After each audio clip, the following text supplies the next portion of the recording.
Hello dear students, आज हम पढ़ रहे हैं private company and public company part 2। Last class में हमने पार्ट 1 पढ़ा था, जिसमें हमने प्राइवेट कंपनी क्या होती है उसकी कैरेक्टरिस्टिक्स पढ़े थे और जो उससे प्रिविलेजेस होते हैं ओवर अ पब्लिक कंपनी वो हमने स्टडी करा था। पार्ट 2 स्टार्ट करते हैं। ऑलरेडी हम ये जो डिफरेंस बिटवीन के पॉइंट्स हैं वो हम हमारी लास्ट क्लास में डिस्कस कर चुके हैं कि मिनिमम सब्सक्रिप्शन या मिनिमम सब्सक्राइबर्स या मिनिमम नंबर एक प्राइवेट कंपनी में और पब्लिक कंपनी में कितना होता है। प्राइवेट कंपनी अगर ओपीसी की बात करें तो उसमें 1 होता है और प्राइवेट कंपनी की बात करें तो उसमें 2 होते हैं, लेकिन पब्लिक कंपनी के सामने 7 मिनिमम सब्सक्राइबर होते हैं। मैक्सिमम लिमिट अगर हम उसकी बात करें अधिकतम संख्या की, तो प्राइवेट कंपनी में 200 एक व्यक्ति कंपनी को छोड़कर, और पब्लिक कंपनी के अंदर ऐसी कोई भी सीमा नहीं होती है, कोई रिस्ट्रिक्शन नहीं है on the number of maximum number of members. Article की अगर हम बात करें, जो प्राइवेट कंपनी को होती है उसको आर्टिकल बनाना पड़ता है। The companies act does not provide any model, उनके लिए कोई भी मॉडल नहीं है, लेकिन पब्लिक कंपनी के लिए आर्टिकल उसे बनाना पड़ता है और उसको मॉडल के अकॉर्डिंग उसे प्रिपेयर करना पड़ता है। नेक्स्ट है अंतर नियमों में परिवर्तन के कठोर नियमों को जोड़ना। Provision for enrichment of article, the private company में amend up the provision for enrichment as an alteration of its article in its article with the consent of its all members. कोई भी परिवर्तन अगर उसे करना है तो वो मेंबर्स की जो कंसेंट है उसको लेकर कर सकती है। लेकिन पब्लिक कंपनी में amend the provisions of article by passing special resolution, लेकिन जो पब्लिक कंपनी होती है वो स्पेशल रिजोल्यूशन पास किए बिना कोई भी अमेंडमेंट आर्टिकल में नहीं कर सकती है। नेक्स्ट है raising of capital. Raising of capital की बात करें अगर हम, तो जो निजी कंपनी होती है वह निजी आधार पर प्रस्ताव पत्र के माध्यम से पूंजी प्राप्त करती है, लेकिन जो सार्वजनिक कंपनी होती है वो निजी आधार पर प्रस्ताव पत्र के माध्यम व प्रविवरण के माध्यम से पूंजी प्राप्त करती है। मिनिमम सब्सक्रिप्शन, प्राइवेट कंपनी जो है निजी कंपनी पर अंशों के आवंटन से पूर्व न्यूनतम अभिदान का प्रावधान लागू नहीं होता है, मतलब उनके ऊपर जो प्रोविजन है मिनिमम सब्सक्रिप्शन का वो लागू नहीं होता है। लेकिन जो पब्लिक कंपनी है उनको they can allot securities only when they get और they receive the minimum subscription. Transfer of shares, जिसे अपन बोलते हैं अंशों का अंतरण। निजी कंपनी के सदस्यों के लिए जो अंतर नियम होते हैं उसमें दिए गए प्रावधानों के अधीन ही वह अपने अंशों को अंतरित कर सकती है, लेकिन जो पब्लिक कंपनी है वह सार्वजनिक कंपनी के सदस्य अपने अंशों को दे आर फ्री कि वो फ्रीली ट्रांसफ़र कर सकते हैं। जनता से धन निक्षेप, जो प्राइवेट कंपनी होती है वो पब्लिक डिपॉजिट एक्सेप्ट नहीं कर सकती, लेकिन पब्लिक कंपनी कर सकती है। नेक्स्ट संचालकों की संख्या, जो नंबर ऑफ डायरेक्टर्स की अगर हम बात करें, ओपीसी को छोड़ के प्राइवेट कंपनी के अंदर एटलीस्ट 2 डायरेक्टर्स और पब्लिक कंपनी में 3। Retirement of directors, the director of private company need not retire bye rotation, इनमें कोई रोटेशन डायरेक्टर अपॉइंट भी नहीं होता और ना ही वो रोटेशन से रिटायर होते हैं, लेकिन इसके अंदर 1/3 ऑफ द डायरेक्टर्स जो होते हैं पब्लिक कंपनी के अंदर, निजी कंपनी के अंदर, वो रोटेशन से रिटायर 1/3 पहले तो रोटेशन से अपॉइंट होते हैं और फिर उसमें से हर एक एनुअल जनरल मीटिंग में रोटेशन से रिटायर होते हैं। इंडिपेंडेंट डायरेक्टर की बात करें, the board of director of A private company need not have independent directors, जो बोर्ड के अंदर कोई इंडिपेंडेंट डायरेक्टर नहीं होता है, लेकिन पब्लिक कंपनी के अंदर at least 1/3 of the director must be an independent director. Next है filling the casual vacancies in the directors office, the board of directors of the private company can not fill the casual vacancy, लेकिन जो board of directors वो public company वो casual vacancy अगर हो जाती तो उसे फिल कर सकते हैं। Appointment of KMP, private company को ज़रूरी नहीं है, लेकिन अगर उनकी जो पेड अप शेयर कैपिटल है 5 करोड़ से ऊपर हो जाती तो उन्हें भी केएमपी अपॉइंट करना पड़ता है। और जितनी भी लिस्टेड कंपनी है और अगर उनकी पेड अप कैपिटल 10 करोड़ से ऊपर है तो उनके लिए बहुत ज़्यादा ज़रूरी कि वो केएमपी को अपॉइंट करें। नेक्स्ट है मैनेजरियल रेम्यूनरेशन, उनके ऊपर कोई लिमिट नहीं है, लेकिन पब्लिक कंपनी के ऊपर 11% से एक्सीड नहीं कर सकती है। क्वारम, इसमें 2 मेंबर्स अगर प्रेजेंट हो जाते हैं तो मीटिंग आराम से की जा सकती है। और इसके अंदर हमने लास्ट क्लास में पढ़ा था कि पब्लिक कंपनी के लिए 3 कैटेगरीज डिसाइडेड है, उसके अकॉर्डिंग उसके मेंबर्स होते हैं, मीटिंग में क्वारम को फुलफिल करते हैं। नेक्स्ट है report on AGM। No private company is required to prepare और file a report on AGM। कोई भी ज़रूरत नहीं, लेकिन पब्लिक कंपनी को बनानी पड़ती है, उसको फाइल करनी पड़ती है। Secretarial audit report private company को नहीं बनाने की ज़रूरत है, लेकिन पब्लिक कंपनी को बनाने की ज़रूरत होती है जिसकी शेयर कैपिटल 250 करोड़ से ऊपर है। नेक्स्ट है small shareholder acts appoint नहीं होते प्राइवेट कंपनी में, लेकिन पब्लिक कंपनी के अंदर इन्हें अपॉइंटमेंट करना पड़ता है। Financial assistant for purchase of it shares private company free है। उनके ऊपर कुछ ज़्यादा ऐसे प्रोविजंस कोई भी ऐसा प्रोहिबिशन नहीं है, लेकिन जो पब्लिक कंपनी वो दे सकती है, लेकिन with limit, with some restrictions. Next है conversion of a private company into public. अब मान लीजिए प्राइवेट कंपनी है, हम उसको पब्लिक में कन्वर्ट कर रहे हैं, ठीक है, जहाँ पर मैक्सिमम मेंबर्स कितने हो सकते हैं, 200। तो हम एक छोटी चीज़ को बड़ी में कन्वर्ट कर रहे हैं। तो अब देखिए, सबसे पहले हमें ये देखना पड़ेगा संचालक मंडल की सभा बुलाना व आयोजित करना, calling and holding the board meeting. तो जो प्राइवेट कंपनी है वो क्या करेगी, अपनी बोर्ड मीटिंग बुलाएगी और उसके अंदर board decides about conversion, board decide करेगा कन्वर्जन के लिए। इट ऑल्सो डिसाइड्स कि अब हमें क्या करना पड़ेगा, हमारे आर्टिकल ऑफ एसोसिएशन के अंदर से कुछ रिस्ट्रिक्शंस जो हैं वो हमें हटाने पड़ेंगे। जैसे हमने पढ़ा था कि ना, ये शेयर ट्रांसफ़र अलाउ नहीं होता इनको, ये जो प्रोस्पेक्टस है ये उस प्रोस्पेक्टस नहीं बना सकते हैं, ना ही पब्लिक को सिक्योरिटीज़ के लिए इन्विटेशन दे सकते हैं। तो कुछ लिमिटेशंस हैं अंडर सेक्शन 2 सब सेक्शन 68, उसके तहत इन्हें इन चीज़ों के ऊपर डिसीजन लेना पड़ता है बोर्ड। अब बोर्ड ने अगर डिसाइड कर लिया है कि यस हमें कन्वर्जन करना है, तो वो अब ये भी डिसाइड ये भी होगा कि वहाँ से हमें अब हम प्राइवेट वर्ड जो हमारी कंपनी के साथ जुड़ा है वो हटाना पड़ेगा, और हमें अब डिसीजन लेना पड़ेगा कि हम अपनी जो जनरल मीटिंग है वो कब, उसका डेट, टाइम एंड प्लेस या एजेंडा क्या होगा। अब जनरल मीटिंग बुलाई जाएगी, उसके अंदर कुछ रिजोल्यूशंस पास होंगे as special resolution to delete the restrictions, limitations and prohibition imposed in term of section 2 sub section 68।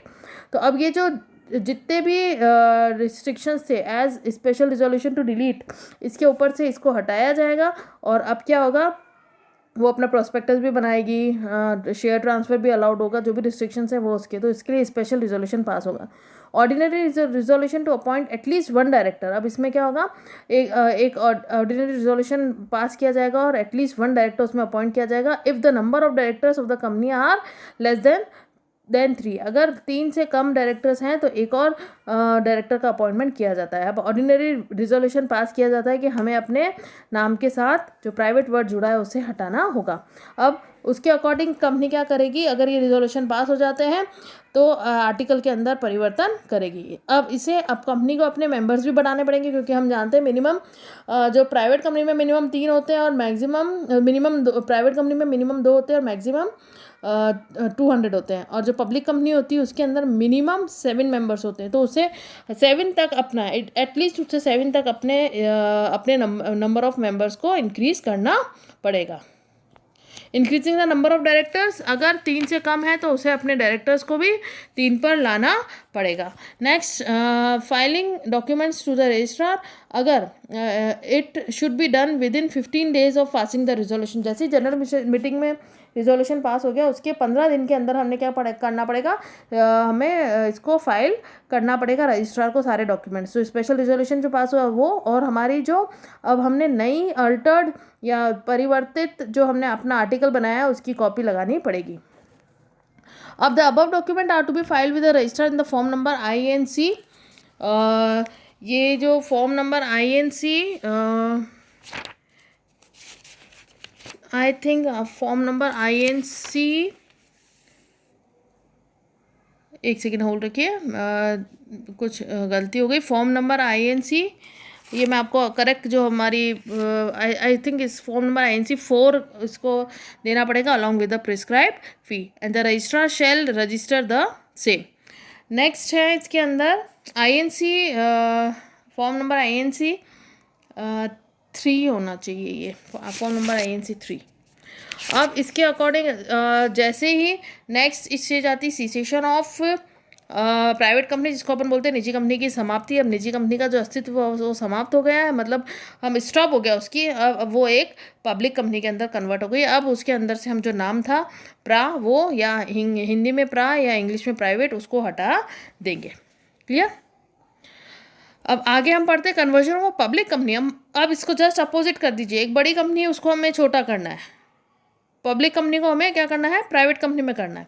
तो अब परिवर्तन की संभावनाओं को सुनिश्चित करना होता है, ensuring the possibility of conversion, क्योंकि हमें मिनिमम नंबर कितना लाना पड़ेगा, 200 तक मैक्सिमम मेंबर्स होंगे। अब तो पहले हमें संभावना देखनी पड़ती है। अगर ठीक है, पॉसिबल है, तो हम नेक्स्ट स्टेज पे जाते हैं। संचालक मंडल की सभा बुलाना है, उसे आयोजित करना, calling and holding the board meeting. अब board decides about conversion, and it also decides decides to alter the article for removing the restrictions, limitations and prohibition imposed in terms of section 2 subsection 68 and include words private in its name. Decision is taken regarding date, time and place of the of the agenda of the general meeting. अब जो board है वो decide करेगा conversion करना है। वो ये भी डिसाइड करेगा कि हमें अपने आर्टिकल के अंदर जो रिस्ट्रिक्शंस है उसे हमें क्या करना पड़ेगा, रिमूव करना पड़ेगा। कि ये इसको हम कहेंगे, इस आर्टिकल रिस्ट्रिक्शन को हमें रिस्ट्रिक्शन को हमें इंक्लूड करना पड़ेगा, या रिमूव करने की जगह आएगा इंक्लूड करना पड़ेगा। कि अब जो प्राइवेट कंपनी है वो शेयर ट्रांसफ़र नहीं कर सकती है। ये सारे रिस्ट्रिक्शंस हमें लगाने पड़ेंगे। And decision is taken regarding time and date of the annual general meeting.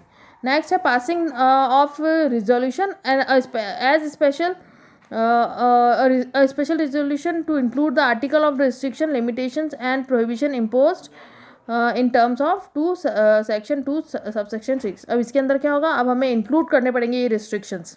ठीक है, तो स्पेशल रिजोल्यूशन पास किया जाएगा कि ये सारे जो रिस्ट्रिक्शंस है, लिमिटेशंस है, प्रोहिबिशन जो प्राइवेट कंपनी के ऊपर होते हैं वो हमें लगाने पड़ेंगे। और special resolution to convert the company from public to private, और एक प्राइवेट को पब्लिक टू प्राइवेट को कंपनी को कन्वर्ट करने के लिए भी स्पेशल रिजोल्यूशन पास करना पड़ेगा। अब हमें ये जो है, कभी भी अगर पब्लिक कंपनी को आप प्राइवेट कंपनी में कन्वर्ट करते हो तो आपको ट्रिब्यूनल, सेंट्रल गवर्नमेंट से अप्रूवल लेनी पड़ती है। तो अप्रूवल फ्रॉम ट्रिब्यूनल, एप्लीकेशन दी जाती है ट्रिब्यूनल को कि ये स्पेशल रिजोल्यूशन पास हुआ और इसकी हमें अप्रूवल चाहिए। अगर ट्रिब्यूनल सेटिस्फाइड हुई है, अगर उससे लगता है सब सही है, तो वो इसको अप्रूव कर देगी। Next, cessation of public company. अब पब्लिक कंपनी का क्या हो गई, पब्लिक कंपनी की समाप्ति हो गई है। अब उसके बाद आता है अल्ट्रेशन इन आर्टिकल। हम जो आर्टिकल है उसके अंदर अब परिवर्तन कर देंगे, क्योंकि अब ये क्या हो जाएगा, प्राइवेट कंपनी का होगा जिसके ऊपर कुछ रिस्ट्रिक्शंस लगाए गए, तो हमें वो रिस्ट्रिक्शंस उसके अंदर ऐड करने पड़ेंगे। अब filing of the document and registration by registrar. A company shall file a printed copy of altered article with the copy of order from central government in the form INC 27 with the registrar with in 15 days of receipt of order from the approval. जैसे ही 15 दिन के अंदर आपको tribunal ने या central government ने जो approval दे दी है, उसके 15 दिन के अंदर आपको क्या करना पड़ेगा कि आपको रजिस्ट्रार को जो अल्टर्ड आपकी कॉपी है आर्टिकल की, उसको प्रिंटेड फॉर्म में और फॉर्म नंबर INC 27 के साथ उसे सबमिट करनी पड़ेगी, अगर रजिस्ट्रार उसको रजिस्टर करता है। अब addition of word private with the name of the company. अब जो प्राइवेट कंपनी बन रही है तो इससे अपने नाम के साथ अब प्राइवेट वर्ड ऐड करना पड़ेगा। अब मान लीजिए ये जो अब ये पब्लिक कंपनी हो गई है। अब in case of the listed company, अगर वो लिस्टेड कंपनी है तो notice of changes shall be given to the stock exchange where securities are listed. अब ये भी हमने क्या करना पड़ेगा कि हमें, यदि कंपनी सूचीबद्ध थी तो उसे भी हमें क्या, जो पब्लिक कंपनी है वो सूचीबद्ध थी तो अभी हमें संबंधित स्टॉक एक्सचेंज में भी सूचित करना होगा, और कंपनी के जो अंशों को असूचीबद्ध करने की जो कार्रवाई है वो हमें करनी पड़ती है। और लास्ट में हम देखते हैं public notice of change of name shall be published. Company के नाम में परिवर्तन की सार्वजनिक सूचना का प्रकाशन हमें करना होगा थ्रू न्यूज़पेपर या अखबार के माध्यम से। तो यहाँ पर हमारा conversion of a public company into private company भी चेंज हो गया। उसके साथ ही हमारा इस टॉपिक का जो असाइनमेंट है वो आपको करना है, state the procedure of conversion of private company into public company and also public company into private company. इसका ये मतलब है कि आपको जो पूरा अभी हमने जो पढ़ा है प्रोसीजर कि किस तरीके से एक प्राइवेट कंपनी को हम पब्लिक कंपनी में तथा पब्लिक कंपनी को हम प्राइवेट कंपनी में जो परिवर्तित करने की जो प्रक्रिया है उसको उसका वर्णन कीजिए। एक निजी कंपनी को सार्वजनिक कंपनी में तथा एक सार्वजनिक कंपनी को निजी कंपनी में परिवर्तित करने की प्रक्रिया का वर्णन कीजिए। उसके साथ साथ आपके एग्जाम व्यू पॉइंट से difference between private company and public company भी इम्पॉर्टेंट टॉपिक है। और इसी के साथ हम आज इस टॉपिक के एंड में हमने आज हमारी फर्स्ट यूनिट कंप्लीट कर ली है। From the next class we will start our second unit जिसे हम बोलते हैं formation of a company. Clear? तो हम नेक्स्ट क्लास में हमारी सेकेंड यूनिट कंपनी के निर्माण एवं समामिलन को स्टार्ट करेंगे। टिल देन अगर आपको कोई भी प्रॉब्लम है you study and if you find any kind of problem you are free to ask any time.